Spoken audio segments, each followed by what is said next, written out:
একজন কমেন্টে বলেছিলেন যে ইপেডির সার্ভারটা যে টু মেনি রিকোয়েস্ট দেখাচ্ছে সেটা দেখাচ্ছে। তো আমি আপনাদের দেখাই যে কীভাবে করতে হবে। এই যে ইপেডি গেলেন, ইপেডি যাওয়ার পরে ফার্মার সেলফ টিউটোরিয়ালে গেলেন। এখান থেকে ফার্মার সেলফ টিউটোরিয়ালে গেলে এখানে দেখবেন যে এপিআই কলস কোটা এক্সিস্ট ম্যাক্সিমাম লিমিটেড দেখাচ্ছে 10/30 মিনিট। তো এখানে আমি যেটা বলেছিলাম যে আপনাদের এখানে সেলফ টিউটোরিয়ালে গিয়ে স্ল্যাশ দিয়ে ড্যাশবোর্ড লেখাটি করতে হবে, করে এন্টার করলে কিন্তু আপনারা মেন প্রোফাইলে যাবেন। ঠিক আছে, লগ ইন পেজে যাবেন। এখান থেকে আপনাদের আধার কার্ড চুজ করতে হবে। ঠিক আছে, তো আমি এখানে আধার কার্ডটা চুজ করছি। করার পরে এখানে সাবমিট বাটনে ক্লিক করবেন। আর আজকে হলো যে 5/1/2026 তারিখ। কর্নারে দেখতে পাচ্ছেন এখানে আমি সাবমিট করলাম। এই যে দেখুন উপরে কিন্তু ঘুরতে আছে, এখানে ওটিপি চলে আসলো। এটা কিন্তু আমি আপনাদের লাইভ ডেমো দেখাচ্ছি। ঠিক আছে, ওটিপি চলে আসলো। তারপরে এখানে আপনারা ওটিপি দেবেন।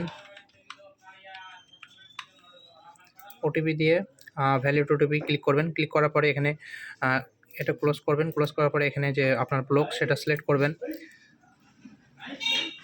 সিলেক্ট করার পরে আপনার যে পার্সোনাল সেন্টার যেটা রয়েছে সেটা আপনারা চুজ করবেন। চুজ করার পরে এখানে অ্যাড্রেস ভেন্যু আপনারা চুজ করবেন। তারপরে এখানে দেখবেন স্লটগুলো চলে আসছে। ঠিক আছে, আপনারা যে কোনো একটা স্লটে ক্লিক করবেন। এখানে 0 হয়ে গেছে এখন। তো আমি এখান থেকে সাবমিট করাচ্ছি, 0 দিয়েই সাবমিট করাচ্ছি। ঠিক আছে, এখানে দেখছেন উপরে ঘুরতে আছে। তো এখানে ডিটেলস চলে আসছে, পুরো ডিটেলস। তো এখানে ইয়েস কারেক্ট করে আপনারা এখানে এটা আমার অলরেডি বুক ধান দেওয়া হয়ে গেছে, তাই এখানে 0 কুইন্টাল দেখাচ্ছে। ঠিক আছে, তো আপনারা চাইলে এভাবে কিন্তু কনফার্ম করে এখান থেকে কনফার্ম করবেন। কনফার্ম করে এখানে একটা যে কোনো একটা দিয়ে দেবেন। দিয়ে দেওয়ার পরে এখানে নেক্সট করবেন। নেক্সট করে এখানে যে স্লট আছে সেই স্লটগুলো দেখবেন।